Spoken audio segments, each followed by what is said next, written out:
Michael wants to know what's going on. Marco, what's going on? I don't know. What's going on, Paul? Who wants to know? Michael wants to know. I think we should let Michael know what's going on. Yeah.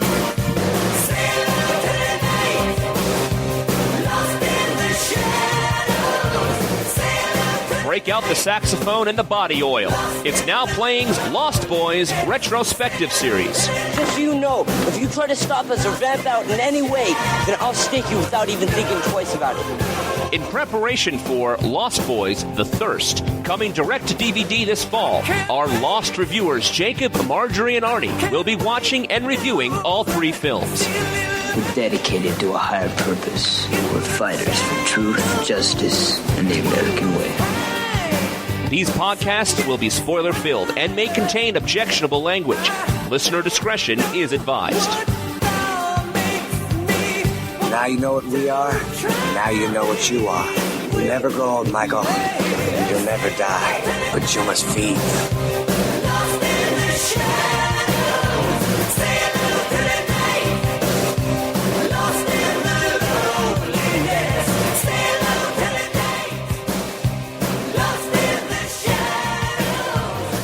Today we're discussing The Lost Boys, The Tribe, starring Tad Hilgenbrink, Angus Sutherland, Autumn Reeser, Gabrielle Rose, and Corey Feldman, directed by PJ Peace. This is Arnie, co-host of Now Playing. This is Jacob, surfboard shaper, vampire hunter, podcaster.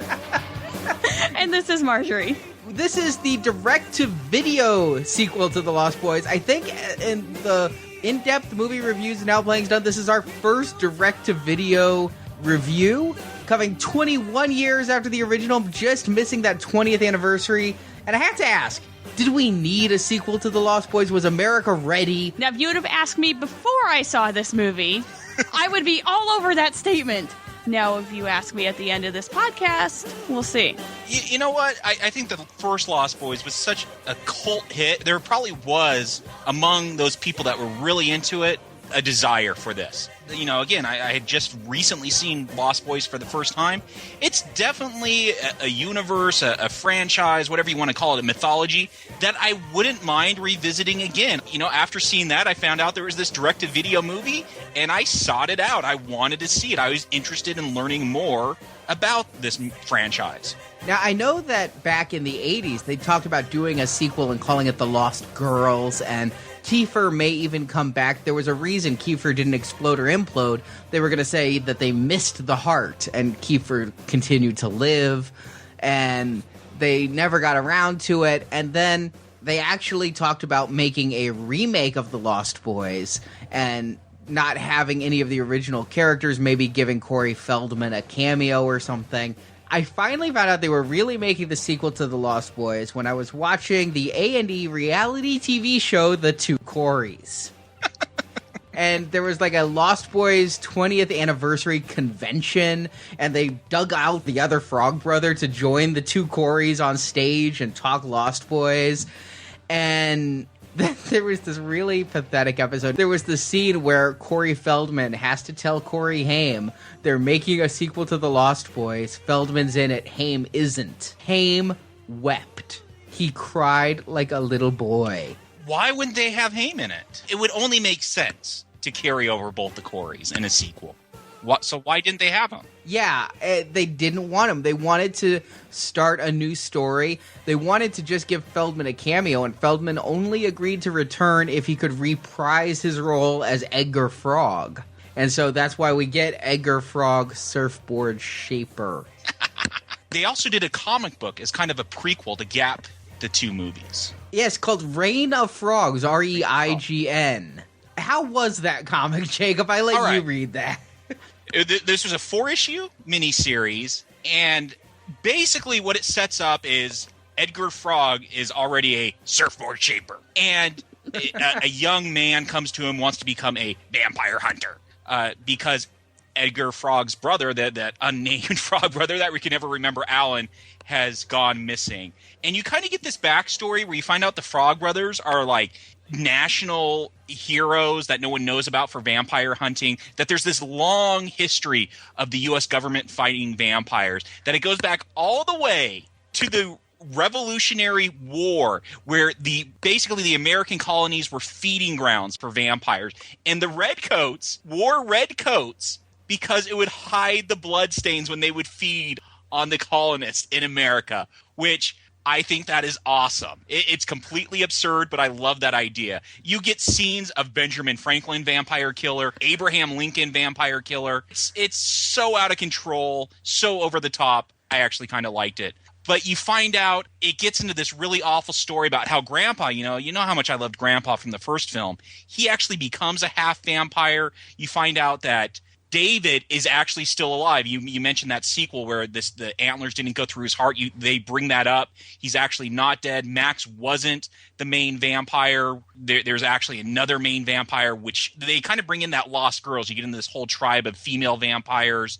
And so Grandpa, Sam, and the Frog Brothers team up to go kill these new master vampires. And it doesn't turn out well. Alan Frog gets bit, becomes a vampire.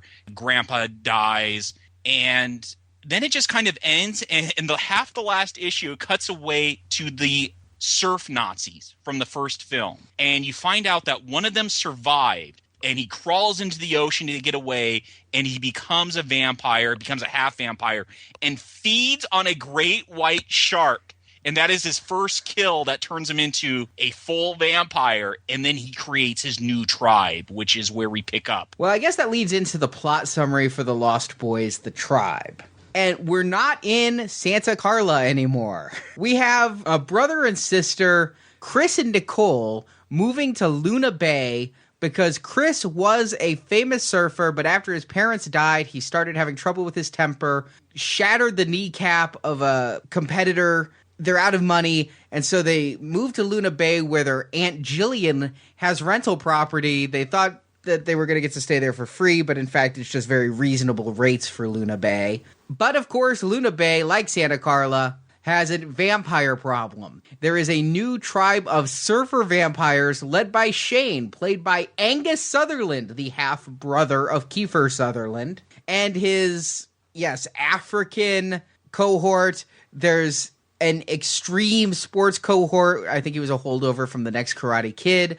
And the surfer who Chris had a problem with is also now a vampire in Shane's tribe. Shane, when he was alive, was also a famous surfer, and so he and Chris have this kind of admiration for each other's surfing abilities. Shane invites Chris to this debaucherous vampire party. Chris brings Nicole. Shane tries to seduce Nicole and turns Nicole into a half vampire. Chris wants to save his sister, and so he hunts up Edgar Frog, vampire hunter, and Edgar sends Chris undercover to become a half vampire himself to discover where the tribe's nest is so that Chris and Edgar can kill the head vampire and save Chris's sister. They do that and kill the vampires, and Nicole is returned to normal. I don't think there's really too many twists in this plot, is there? That they just, there's no twist at They all. just do it. Yeah, they say they're going to go undercover, become a half vampire, and infiltrate Shane's gang.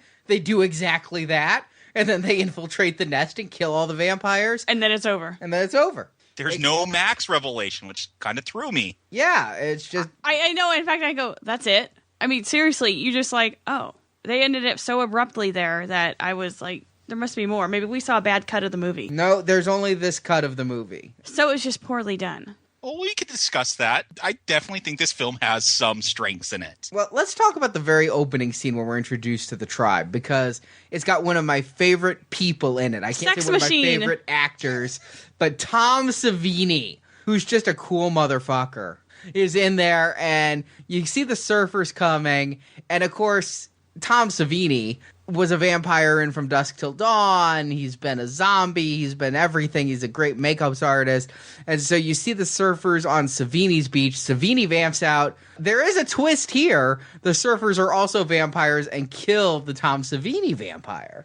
And I was like, Tom, what are you doing in this movie? I was hoping he was like the head vampire. He'd come back at the end. I mean, they behead him early. But when I first saw him, I hoped he'd be a bigger part of this movie. But this is just a cameo. It was wasted. One thing about this opening scene, it kind of sets the tone for this movie. You know, you get these surfers, they're coming in over the gate, and it just seems like, you know, I'm sure this dialogue wasn't scripted. They just said, hey, jump over the gate and sound tough. Because, like, every other word is the F word. And it just seems like poor dialogue. Just, hey, let's do some improv and act like tough surfers. Are we supposed to think that Shane in this movie is one of the surf Nazis from the original movie? Yeah. And when I was watching this film, because I'd seen it before, and then I read the comic and I watched it again, and there's this I don't even know if you hear it if you're not listening for it, but when you, at the opening scene, you get these surfers jumping the gate, going surfing, and they're all kind of talking to each other, and one says, oh, you're just a swastika waving skinhead. So I think they try to imply that they were part of the surf Nazi gang, which is kind of weird, as they have a black African in their tribe. I don't know how well that works with surf Nazis. So you say that Shane fed on a shark. Correct. A great white shark. And that made him a full vampire. Apparently they don't have to feed on humans. But Grandpa was feeding on animals and stayed a half vampire, right? Yeah.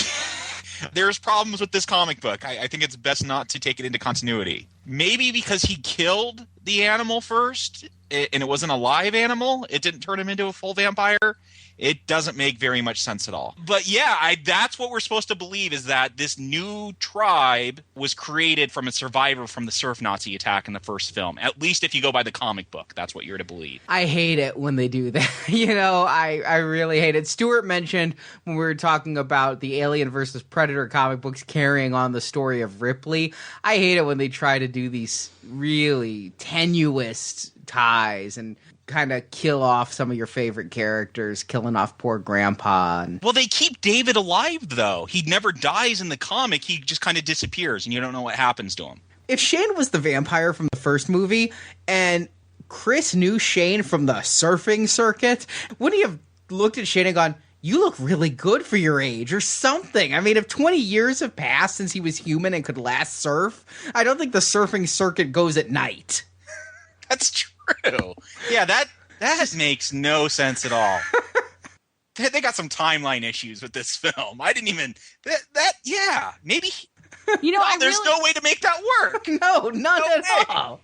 Unless Shane was just turned. But if Shane was one of the original surf Nazis, it does not work. The other surfer vampire, I don't even remember his name. Johnny. Johnny? Johnny really was an anachronism to me, because these vampires are extreme sports motorcycle riders, right? But yet Johnny keeps whistling Hall of the Mountain King from the opera by Peer Gynt. Why is he whistling Hall of the Mountain King? And it never comes up again. He doesn't even whistle it in his death scene. Because he is an erudite vampire. He really is. I don't know too many surfers who are listening to Edward Grieg's opera. Then again, I don't know too many surfers, so maybe they all do. I kind of equate them more with punk music than Edward Grieg.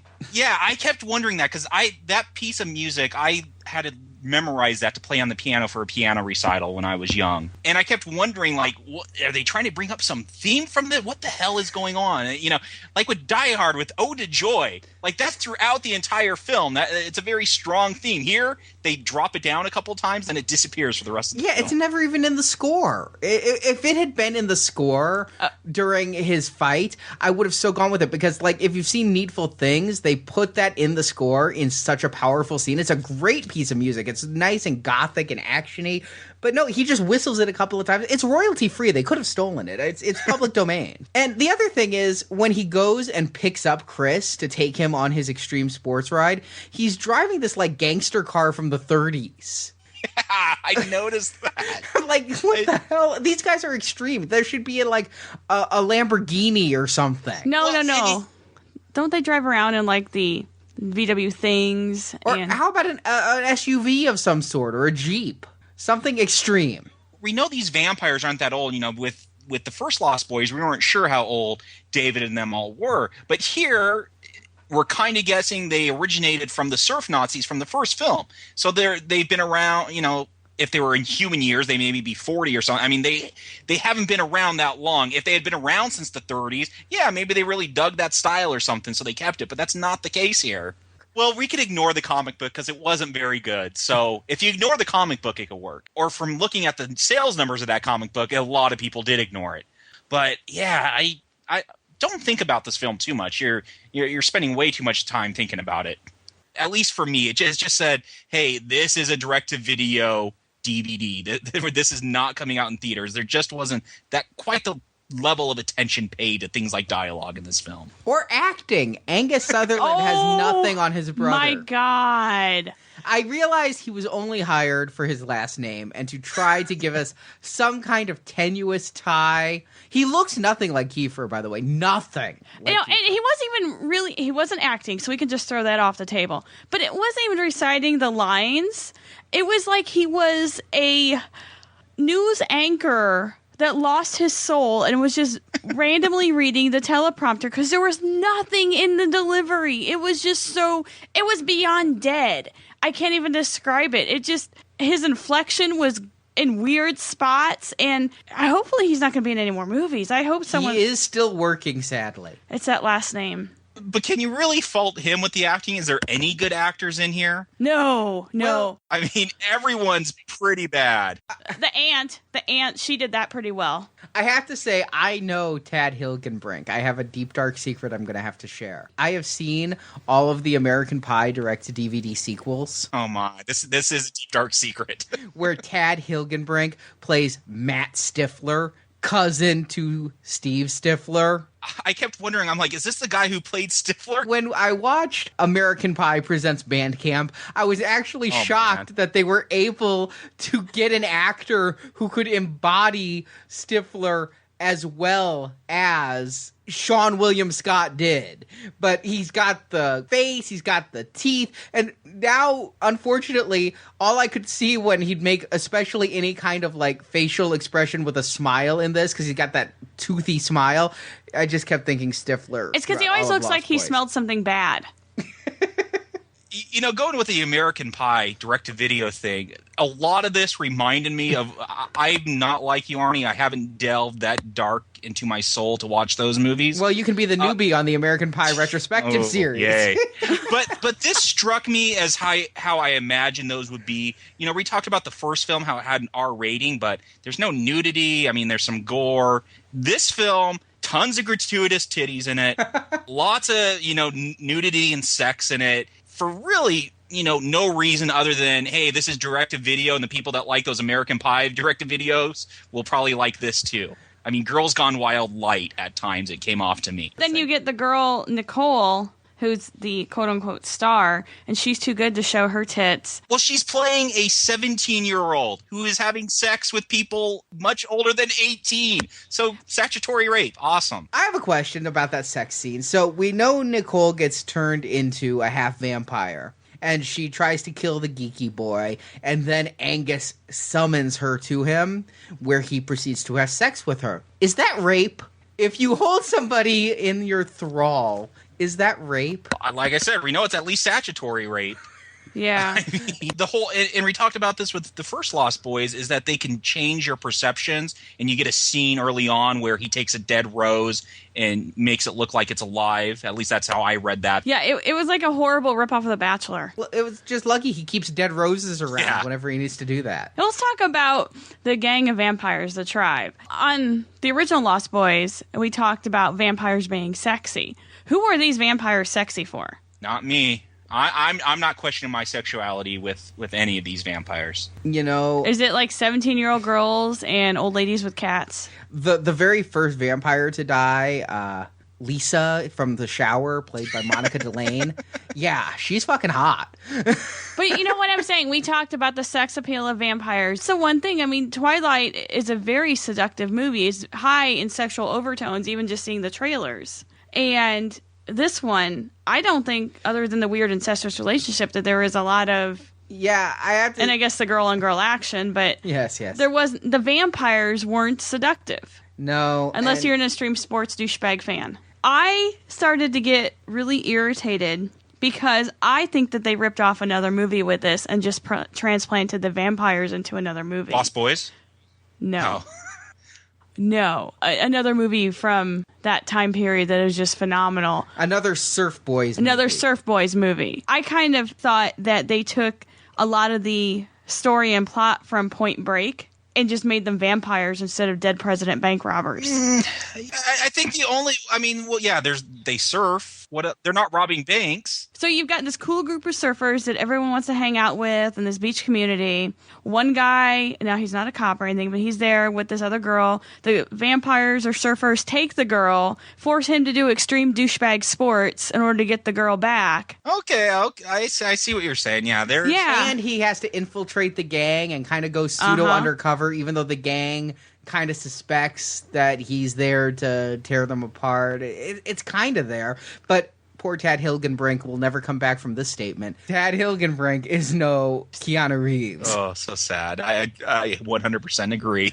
The scene where they go and Nicole's already in the vampire's lair, and then the other guys come and get Chris, and make him do like the night surfing on the rocks, and he's like, oh, it's so dangerous. It's very much like the whole scenes in Point Break where they make Keanu Reeves go and do the surfing out of the airplane in order to get Lori. It's called skydiving when you're surfing out of an airplane. But then they go and surf underneath it. And then they go get Lori Petty back. Very similar. And I really thought somebody watched Point Break and thought, wow, this would be great, but with vampires and no bank robbing. You know, the first Lost Boys was a comedy horror, so now they're going for a sports horror movie, perhaps. Yeah. Well, they definitely tried to play up the comedy, including slapstick, where they have the vampires like disemboweling each other for fun because they know it'll heal. I kind of like that. I'm just going to put it out there. Like, at first I'm like, oh, so they're just going to straight up murder someone? This is kind of gratuitous. And then you find out he's a vampire. It's like, guys, why are you disemboweling me? I don't know. I kind of thought that was funny. Yeah, well, did you notice? I think they did more ad-libbing because he's like, your blood's squirting all over. You're a squirter, man. Here's the thing. That kind of comedic idea robs them of their menace and makes them seem more goofy than dangerous. The first Lost Boys had humor, but the vamps themselves were never goofy, other than Alex Winter's hair. Well, here's the thing. I thought these vampires were different. You know, the first film, they were much more of the horror villain type vampires. And as badly as the dialogue was delivered in this film, I actually thought these vampires, yes, they have this skewed sense of morality. Yes, they are eating people, sucking their blood, murdering them. Yeah, that's a skewed sense of morality. But it's a food chain. But in some way, like this really bad monologue from Angus Sutherland, he's somewhat benign. You know, here's Nicole and Chris's last names are Emerson. I noticed that, and Arnie didn't. And it's hinted that their parents died in an accident, and this is kind of brought up in the comic. It's never really developed that well. I was hoping that the comic would tell us if they were related to Sam. But yeah, it mentions that Michael and Star were killed in a car accident. So they were Michael and Star's kids. Yeah, that's what they were trying to get at. Oh, they did it very poorly. Yes, they did. If this was a well-done movie, this would have been much more powerful, but they're trying to say, hey, you guys have dealt with loss in your life. We could talk about this brother-sister relationship. I definitely want to talk about that because I think the death of their parents has really taken on some weird – has really been expressed some weird way between this brother and sister. But there's definitely the sense that they don't want to lose each other, that their family, that they've already lost their parents. They go through some of the other surfers. Hey, this guy, lost the ability to surf because of this injury, and now he's been healed. I mean, he tries to deliver the case for vampirism. He's like the Anthony Robbins of vampires. Yes. One of my complaints was with the first film is that I really don't know why they were trying to convert people to be vampires. I appreciated that they tried to delve into that. So I thought at least with Shane, he was trying to present the case. He's more benign than David was in the first film. But these were very different vampires in the first film. The first film, they were very much the romantic and seductive vampires. And these were fast-paced. They could run at the speed of light. They had all the jerky camera movements from like The Grudge. Totally different vampires. But the first Lost Boys, they did have the super strength. They were ripping cars apart. But this one, yeah, they did add the super speed, and I think that was a direct nod to Twilight. They wanted to create some connection with that. Well, it would make sense that's the to. only connection that. Yeah, I'm glad that's the only, as far as they went. But I think that's why the super speed was in there. The other thing, though, talking about how these vampires compared to the last ones, we talked in the last podcast about how Joel Schumacher really wanted to leave the characters as attractive, and when they vamped out, it wasn't so much makeup as it was acting, and they acted more vampiric and things and did some subtle makeup stuff. Here, these are some fugly vampires. They don't even look like the same species. They're not model looking, and I definitely agree that there are different species of vampires. I'm pretty sure that there are different species. They're a different genus? Yes. Perhaps it's because the master vampire, Shane, first fed on a great white shark. Perhaps it's like Alien. I'm going to piss Stuart off comparing this to Aliens. But perhaps it's like Aliens, depending on what kind of animal the alien gestates in, they take on those characteristics. Oh, God. So did he eat like a bad actor? Perhaps the shark had eaten a bad actor, and he consumed that too when he consumed the shark. Because, dear God, still... But Arnie, there's a lot of things aesthetically. I mean, we talked a lot about just the aesthetics of the first film, how it was very authentic to that time. This doesn't feel authentic to 2008 or 2007. Oh, they're playing Call of Duty. Yeah, they have their extreme sports with the Xbox. And all I could think of when I saw those guys was Harold and Kumar and the Extreme guys. They just kept going, Extreme! Exactly. These seemed like characters, and the aesthetics of this film seemed like the aesthetics out of a team sex comedy. It didn't seem like real life, as did The Lost Boys. That actually seemed like it was really 1987. You're right. This feels like it's actually Vancouver on video. Well, and you got the sense that these guys were a little bit older, whereas I honestly, when I saw The Lost Boys, the original movie, I thought that David and them were maybe late teens. Like, they were teens. Yeah. They were all like and 17, 18. You had this like vagabond group of teenage vampires, and here you just got some stupid surfer guys probably in their early 20s stealing people's mansions. No, there's not the level of depth as there was in the first film.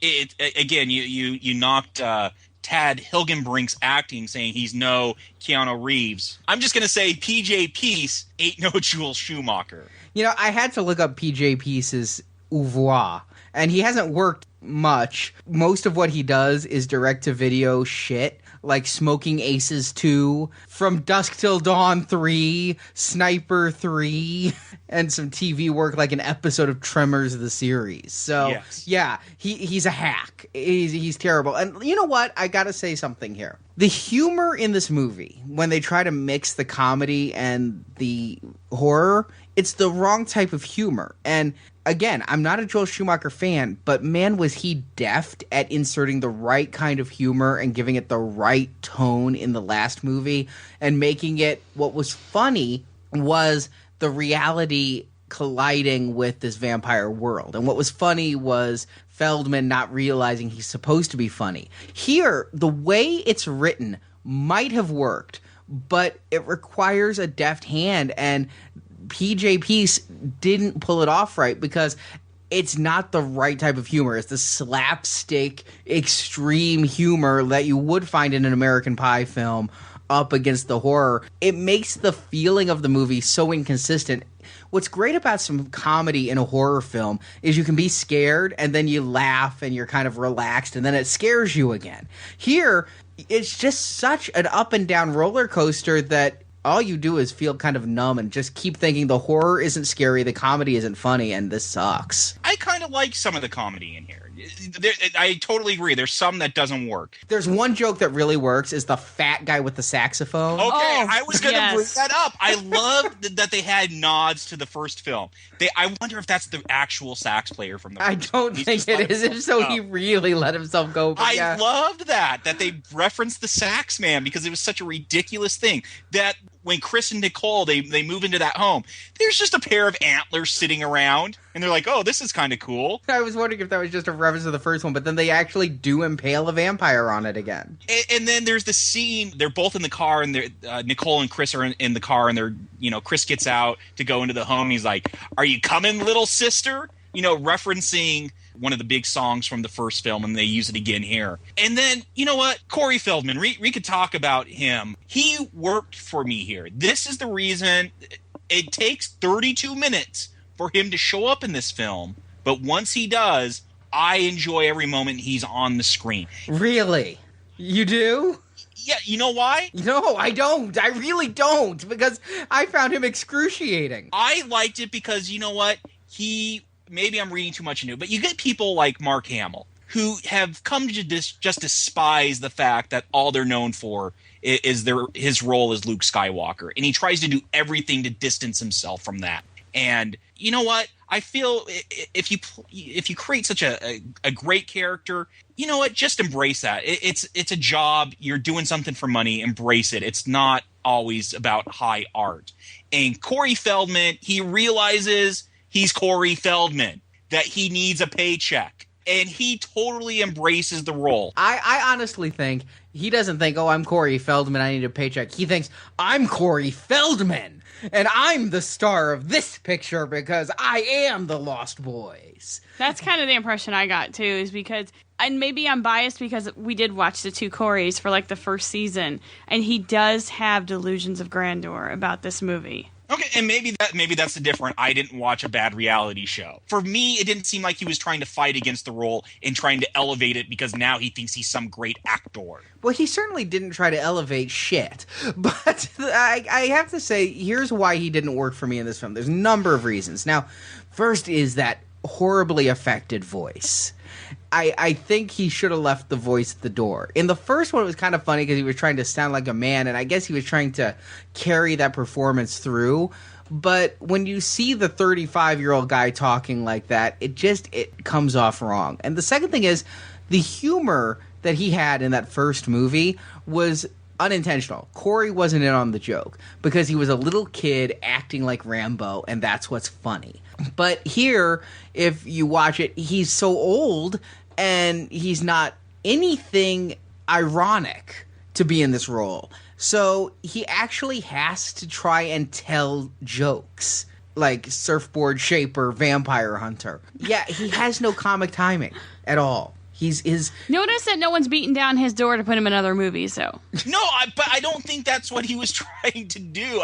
That's my thing. I just think, you know what? He realizes this is where he's at in life. I thought it was fun. I like that they retained something from the first film because a lot of the new stuff they added wasn't that great. I do have to say, the only reason I saw this movie is because I knew Feldman was in it and I knew Haim had a cameo. And so I wanted to see that. That's what I wanted. I didn't necessarily want this other. The thing that got me in the door was seeing him return to that role. But then once I saw it, I'm just like, this is awful. This is awful. It would have made more sense for him to have kids that were the vampire hunters and maybe a throwback and have him own a comic book shop and really do the nod or something like that. But I agree he did not work in that role because it was just kind of sad as an adult. I guess I knew from his first appearance that he retained the voice and all that when you first see him in this film. Here's the other thing with Eddie, or Edgar as he likes to go by. I mean, again, we talked about how Jameson Newlander, Alan Frog, kind of got the shaft in the first film.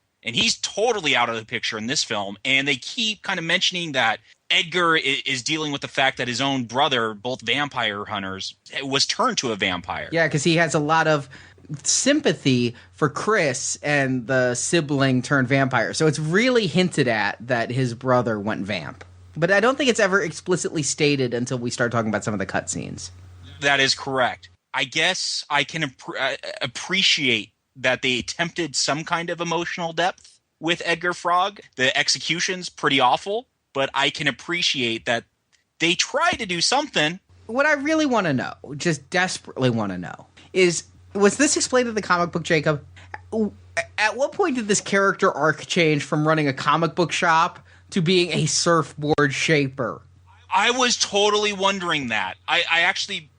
I'm like, what happened to the comic? Because I didn't even know this was in a different Luna Bay in a different location until like halfway through the film, until they finally mention it. I just assumed it would be in the same. And I'm like, where's the comic book shop? Why? Like, I thought that was part of the charm, is that you took an industry completely based on mythology and gave it a hint of truth.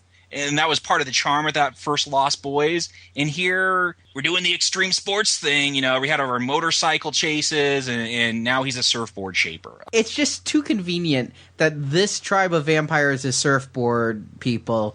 Chris is a pro surfer who wants to become a shaper, and Edgar's the only shaper in town. Yeah, that's just too convenient. I would have preferred Edgar having a comic book shop next to the surf shop or something, you know, or something like that. Some other way of him coming into the fray. Having him as the surfboard shaper was stupid. It was just really dumb.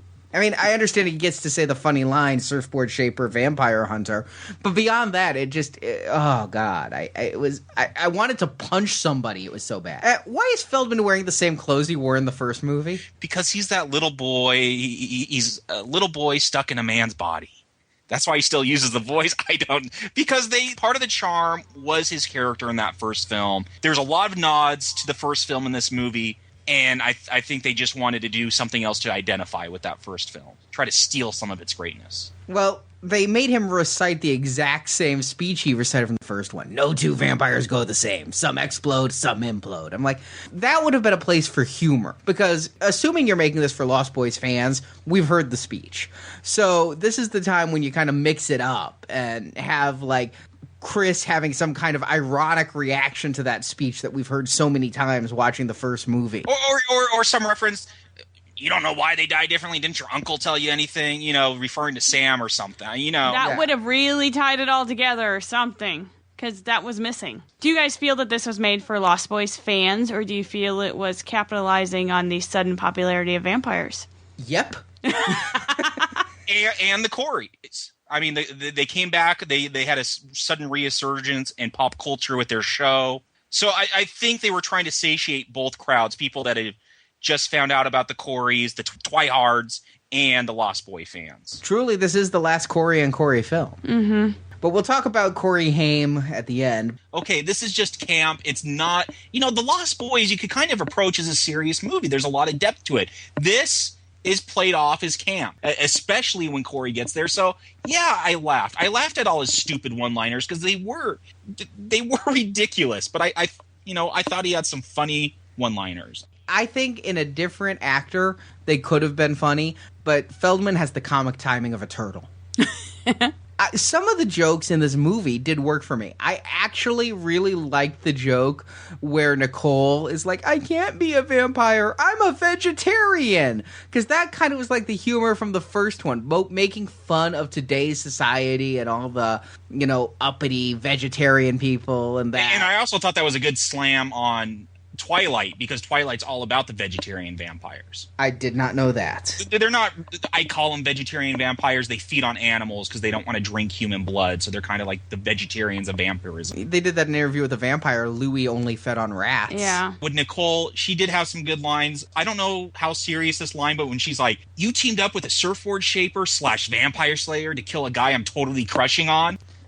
Like, I don't know if that was meant to be, like, authentic 17-year-old girl dialogue, but I thought it was funny. Again, I thought it was campy.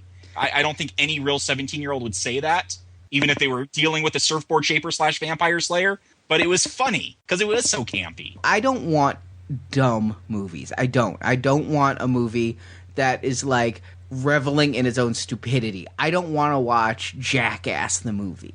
I want something that's a little bit smart with what it does and a little bit satirical. And, when you get lines like Corey Feldman fires a holy water balloon at a vampire and his head explodes and Feldman goes, pop goes the weasel. I laughed. That would only be funny if the vampire he killed was played by Pauly Shore. I totally thought that when I saw that too. But here, you know what?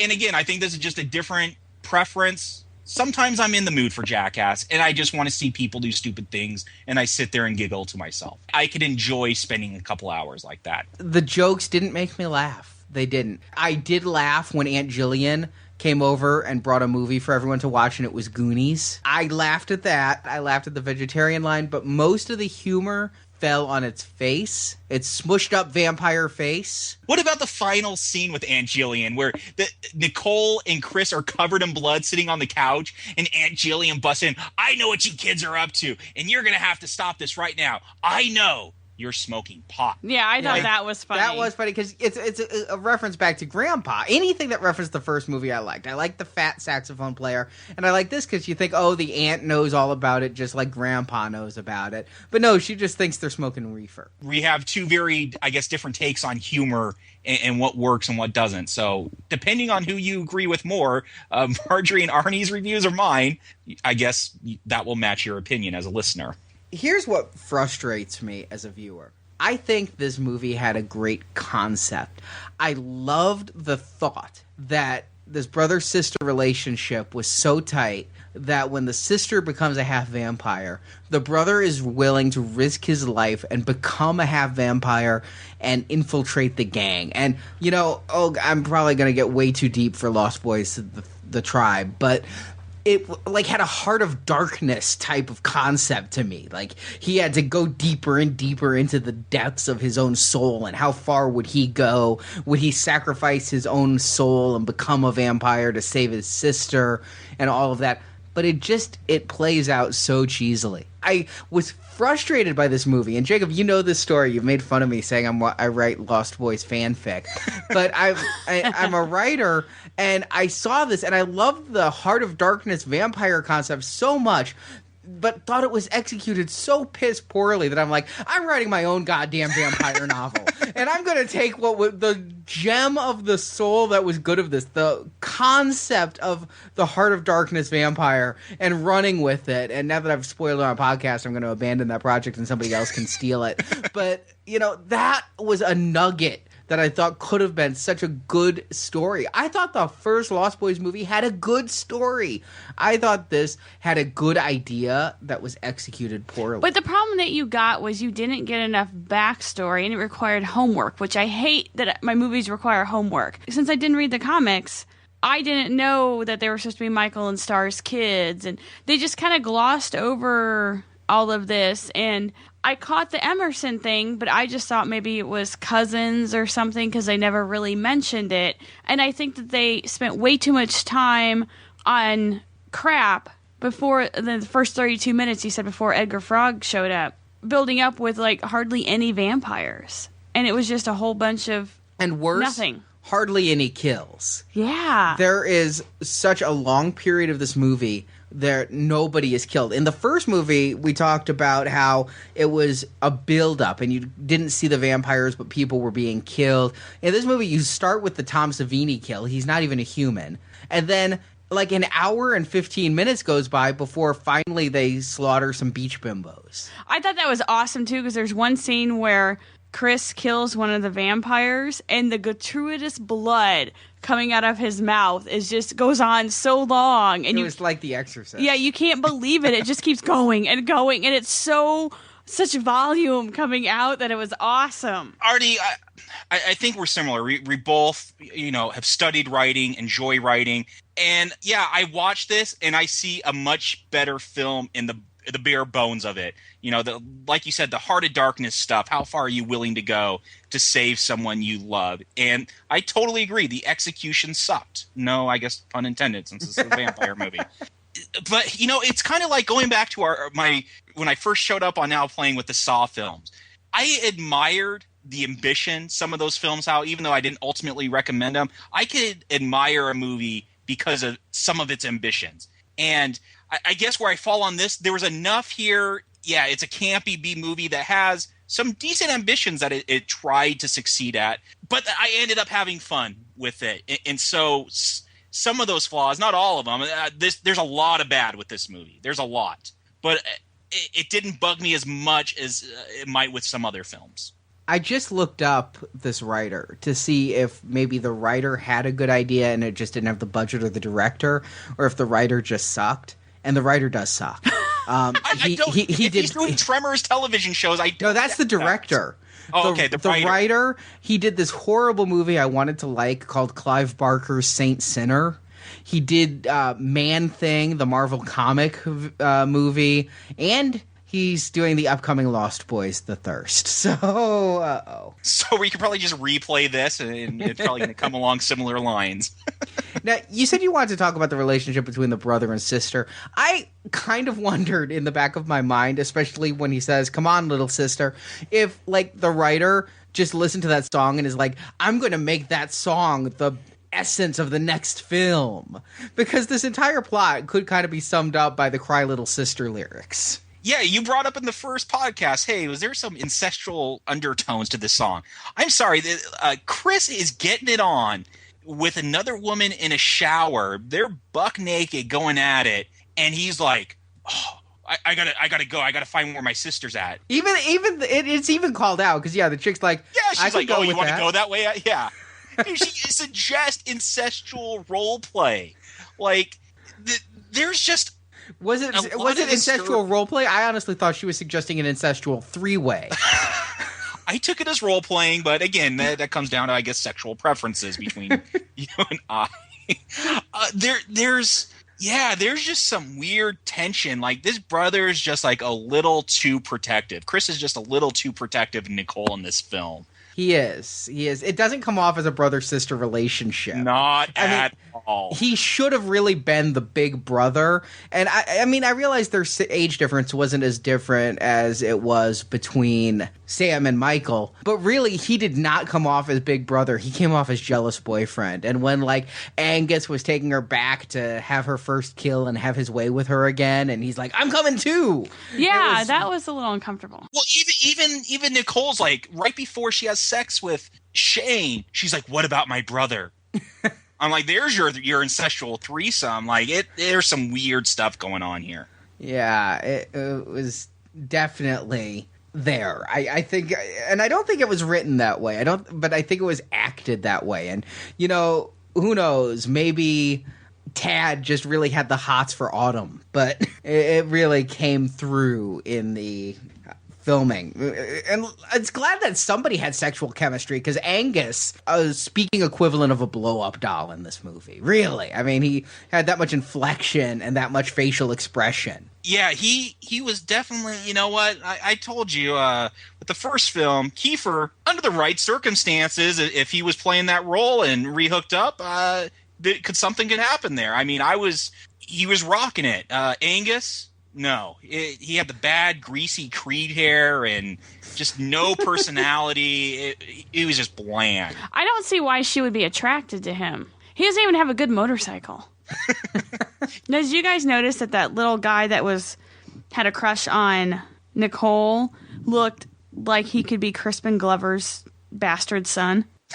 Now that you bring him up, yes. He looked, and he was creepy like Crispin Glover. And I love Crispin Glover, but this guy was creepy. Yeah, he is creepy. What I want to know is why the hell he's at that party where, like, he's being bullied, and they're like, you're going to go over there and drink your margarita alone. I'm like, why would he go to this party with people? I thought he was their bitch or something. I thought that in exchange for them not killing him, he had to be their bitch.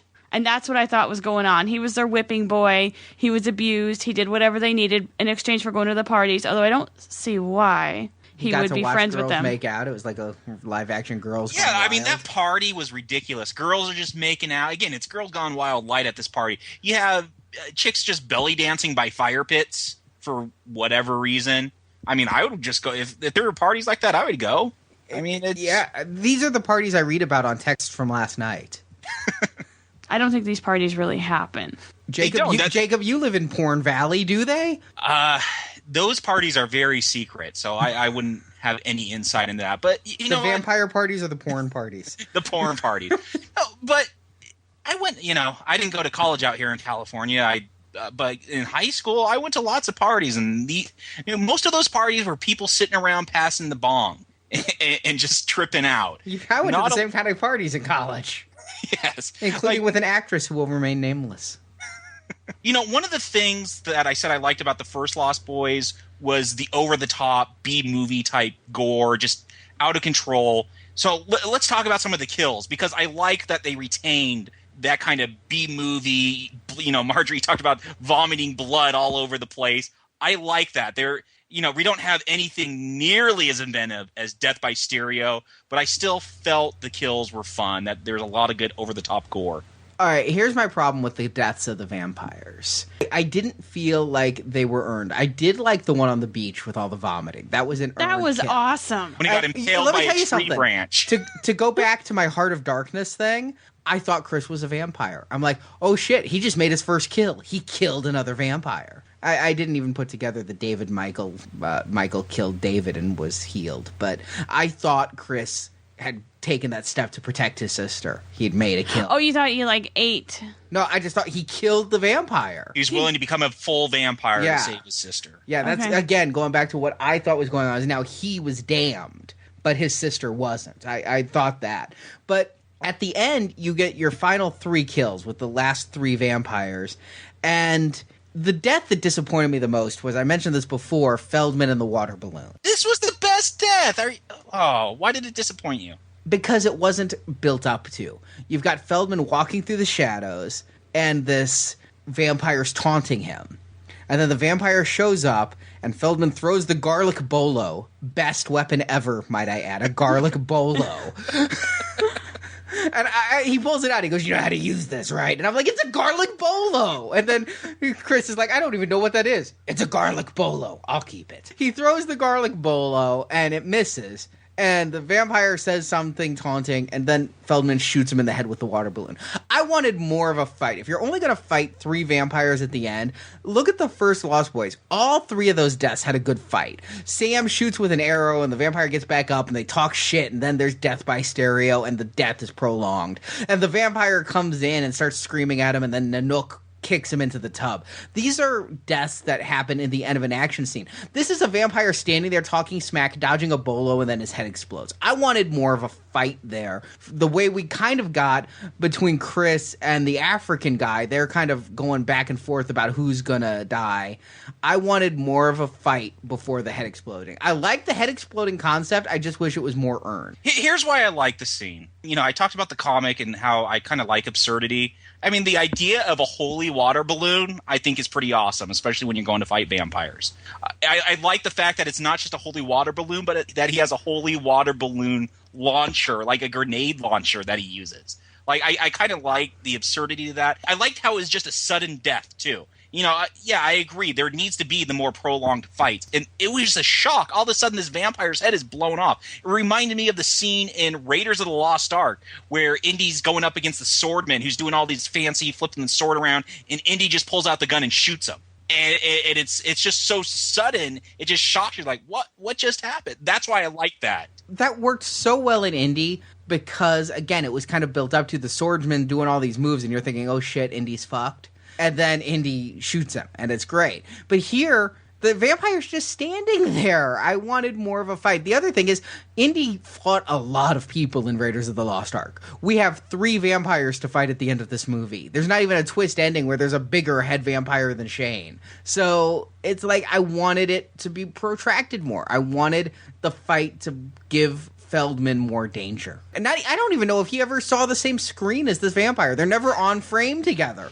They might have never been on set the same day. Maybe Feldman was, off performing in concert his Megaloman song that day. But it's like you never see the 2 of them together. And also, the head exploding was funny. It is absurd. I think I would have preferred kind of a callback to the first one, though. If you were hit in the face with acid, your head doesn't explode. It's going to melt. I would have liked a nice melting sequence like the first one. Arnie, no 2 vampires die the same. Some explode, some implode. That's why I was able to go with his head exploding, because they already set up that line. Point taken. And that's why the one earlier explodes, too, when she's impaled on antlers. Yeah. She turns to stone and then explodes. Yeah, that was just really weird. But I did the same thing. Marjorie turned and said, why'd she turn to stone? I'm like, no 2 die the same. So some turn to stone and then explode. Everything can be explained away with a line from Corey Feldman. I think that when Chris is fighting the African vampire, and they have this big brawl, and there's that drill there. I don't know why the vampires are doing mining operations, but there's a stone drill there. I at least felt that was earned because the drill was set up. You see the drill the whole time. You know one of them's going to get hit by the drill. It was a fight that went on for a couple of minutes. I felt that was a really satisfying death. Yeah, and I like the fact that they linger on him because it's not just the drill impales him, but that he slowly melts too, which, again, I liked the gratuitous gore and violence. I know that's not everyone's thing, but I felt it worked in this movie. But then we get Chris facing off against Shane, and there's something that really bothered me about this scene. I do love the fact that it's Nicole who kills Shane. I like that shock. But what pisses me off is Shane owns Chris, and that's owns with a capital P for all you internet people.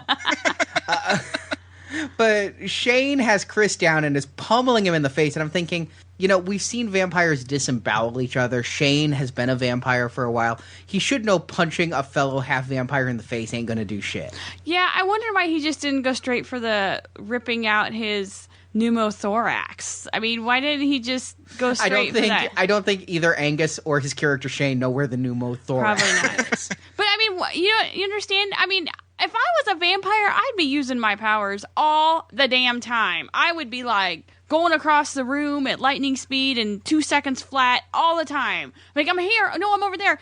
You know, why didn't he use Which is kind of what the one guy did against the Frog Brother. Yeah, why didn't he use his vampire powers? You know what? I'm going to bring up another now playing podcast, Predators. You guys talked about the samurai scene. I know a lot of people had issues with that samurai scene. Why did the Predator actually duel with him hand to hand instead of just shooting him with a laser? Because Predators have honor, Jacob. Well, okay, here's the thing. Shane says that he kind of likes Chris because he's been the one person to challenge him. And so there is a sense of honor there, that he likes that someone's actually trying to stand up and to push the notion of what being a vampire is, whatever that means. There seems to be at least some level of respect that Shane has. So I think he maybe does take it a little bit easier because he wants it to be more of a fair fight, because he likes that he's being pushed and being challenged. Because if you're a vampire, if you see Nosferatu, that's one of the things, you know, these longing in vampires is everything becomes meaningless because you just live forever.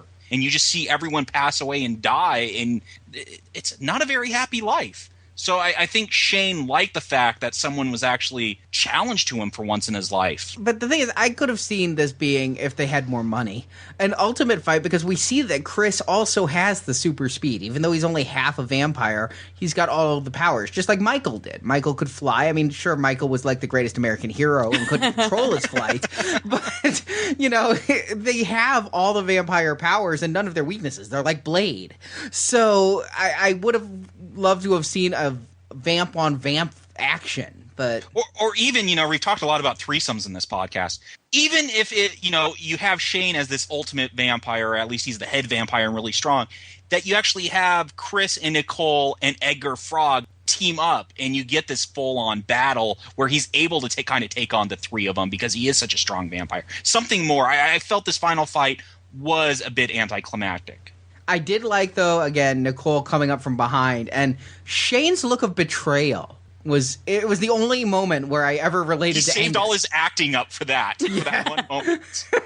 Yes, his entire lineage of acting was gone there. But yeah, his look of betrayal that she would do that to him was a good moment, because it again kind of goes back to what you were saying earlier, Jacob, about the incestual relationship. She chooses her brother over her lover.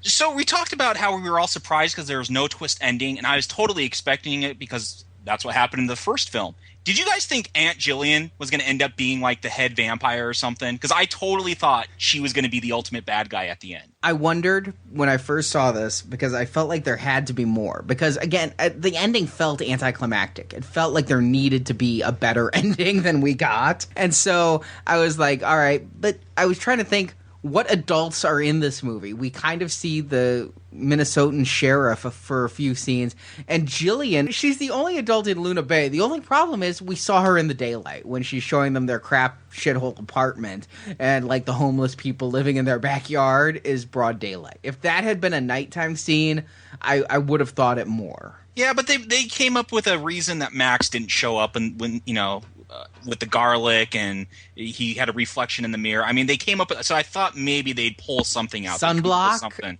Yes. SPF 1 million. So the credits roll, and I'm really disappointed, although we did have a good laugh with Aunt Jillian. I wish she'd, maybe have brought over Gremlins to watch too or something. Maybe Dream a Little Dream or License to Drive. But then the credits roll, but it's not over.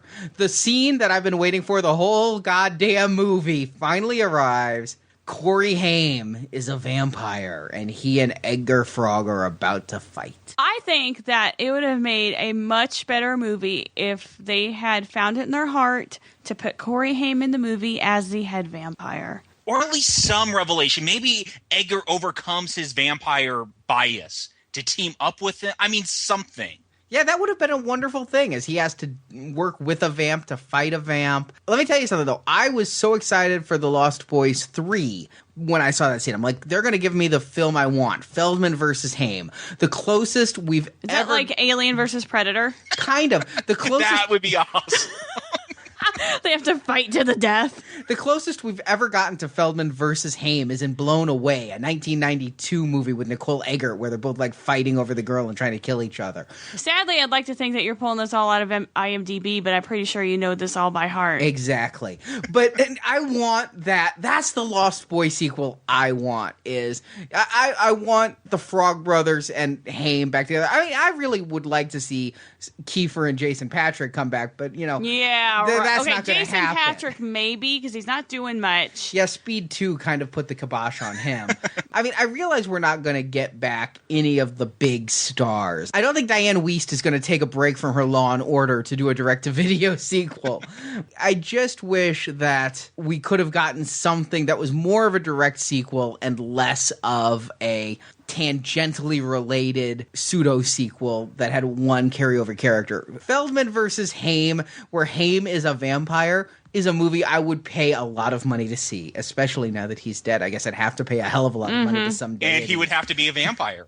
But you know what? They didn't even do that for Part 3, because Part 3 was in production, before Haim passed away. So they don't want to give us that. I don't know why they don't want to give us that. Because kids today don't like the Coreys, Arnie. Their Coreys are like Zac Efron and kids today don't someone like else. the Lost Boys. So give it to the ones But of they us who like do. vampires.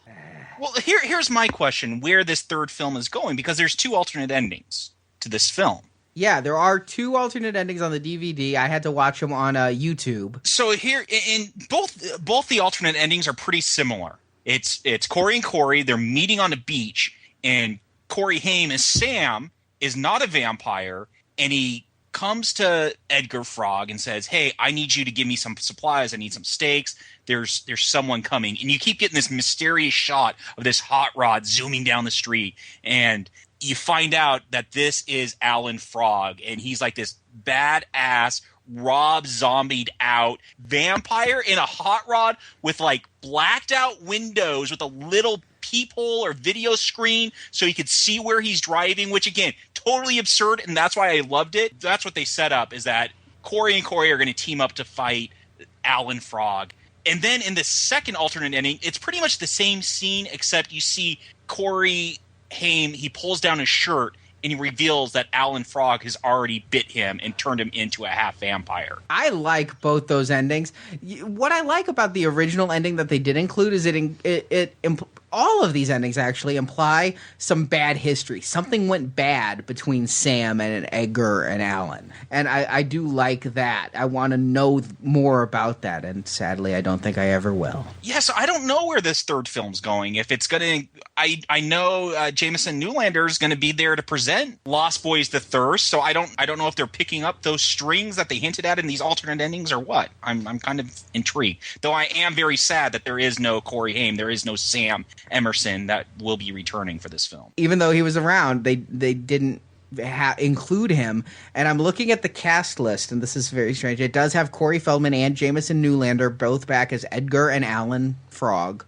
Maybe they could. I don't know if you've ever seen the Bruce Lee, pseudo Bruce Lee film Game of Death, where he died before it was finished, but they had all his fight scenes. So all the story they used to build up the fight scenes is this guy named Bruce Lee, L-I instead of L-E-E. And he runs around, and every time they show his face, there's like this cardboard photo of Bruce Lee superimposed over it. So, I guess, try to trick you. It's so awful. But totally worth it for the fight scenes with Kareem and Bruce Lee going at it. But maybe they'll do some. Maybe they got a Corey Haim cutout so they could work him into this film. I do not see. Oh my no, guys! I smell a fan film coming on. Because Jacob, you could play Corey Haim, and we could just get a cardboard cutout and paste it over after we film it. There you go. Oh man, that's hilarious. So Marjorie, Jacob, do you recommend The Lost Boys, The Tribe? Jacob. I'm going to pull a Brock out of my hat here. You know, Brock always says, did I have fun during this film? And, okay, this film, no, it's not good. But it has its moments. I laughed. I enjoyed it. It's a campy, B-rated film, a low B, maybe getting into the C's, probably the C's, probably the low C's. It's not, you know, story-wise, it's a mess, but every time, you know, I already said this, every time Corey Feldman's on screen, I'm smiling, I'm enjoying it, I'm giggling to myself. It has its moments. I liked it. I think if you enjoyed the first Lost Boys film, I think you should at least give it a try. Watch it once. I'm going to give it a soft recommend. Marjorie.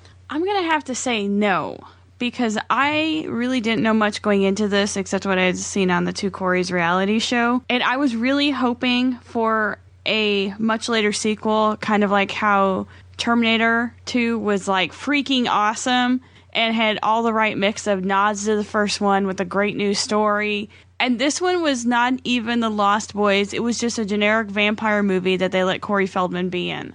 I didn't like it. And I'm kind of torn.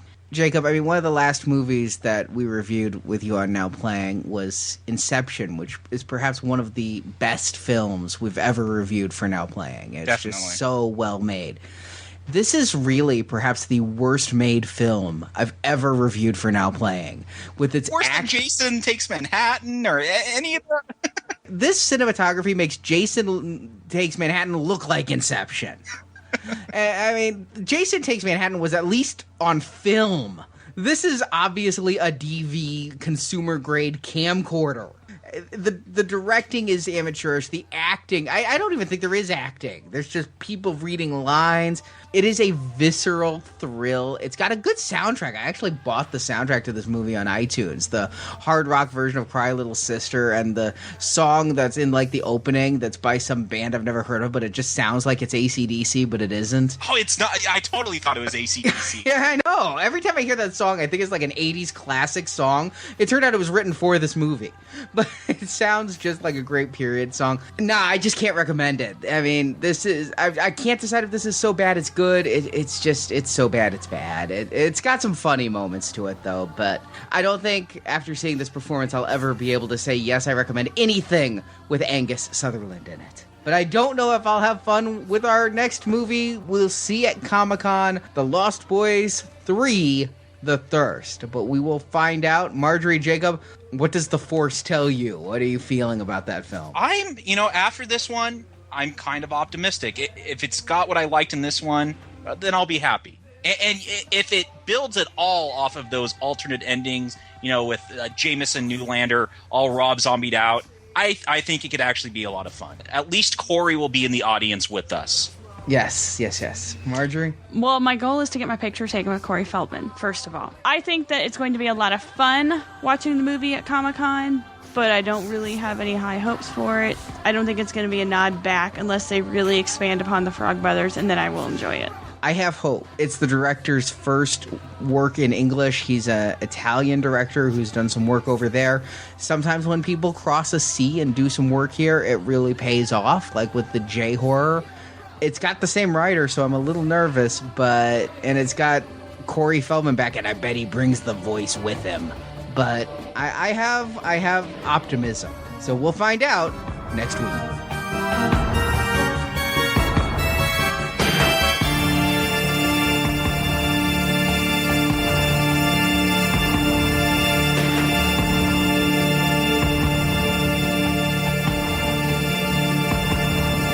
about living in Santa Carla I never could stomach. All the damn vampires.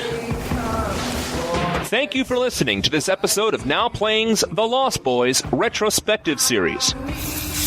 Build a man a fire, and he's warm for a day.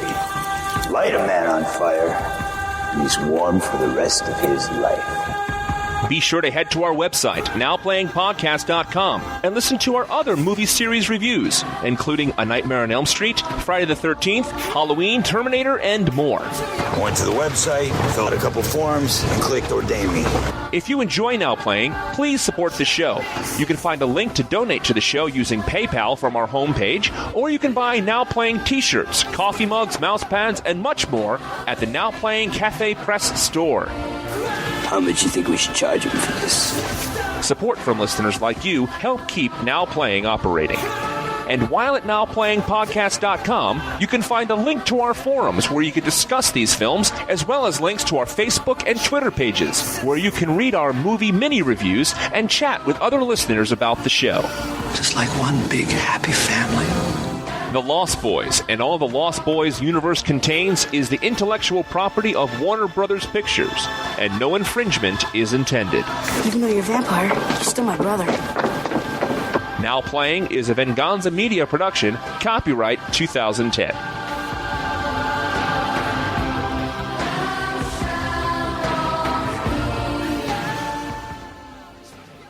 Death by stereo. I don't know if it's the difference between girls that would like this now versus girls my age. I don't think you got to stop bringing up Twilight, seriously, because no. here's the I thing. think she's onto something. Arnie, the super speed, the flash vampires, that's in Twilight. Oh God, it's one of the things that made me like vomit a little in my mouth when I watched that movie. I don't think I got to explain why I watched Twilight in the first podcast. It was for curiosity reasons. I was not invested. I was interested to see what the hype was all about. That's the only reason I watched Twilight. I've only seen the first one. I'll admit I kind of have the same curiosity. But I think that I'm was Twilight curious. I'm Twi-curious, yes. What is it with vampires and their motorcycles? That's not in Twilight. That's a Lost Boys mythology. Yeah, there are no shirtless vampires either. Because don't the vampires take off their shirts in Twilight all the time? The African guy kept his shirt off for most of the movie. Everyone keeps all the men keep their shirts off in Twilight, not just vampires. It's just everyone, every male. I really thought that in he was their Renfield. What's that from? Dracula had the human. I didn't know that. I'm sorry. Okay, well, that brought the podcast to a screeching halt. Yes, it did.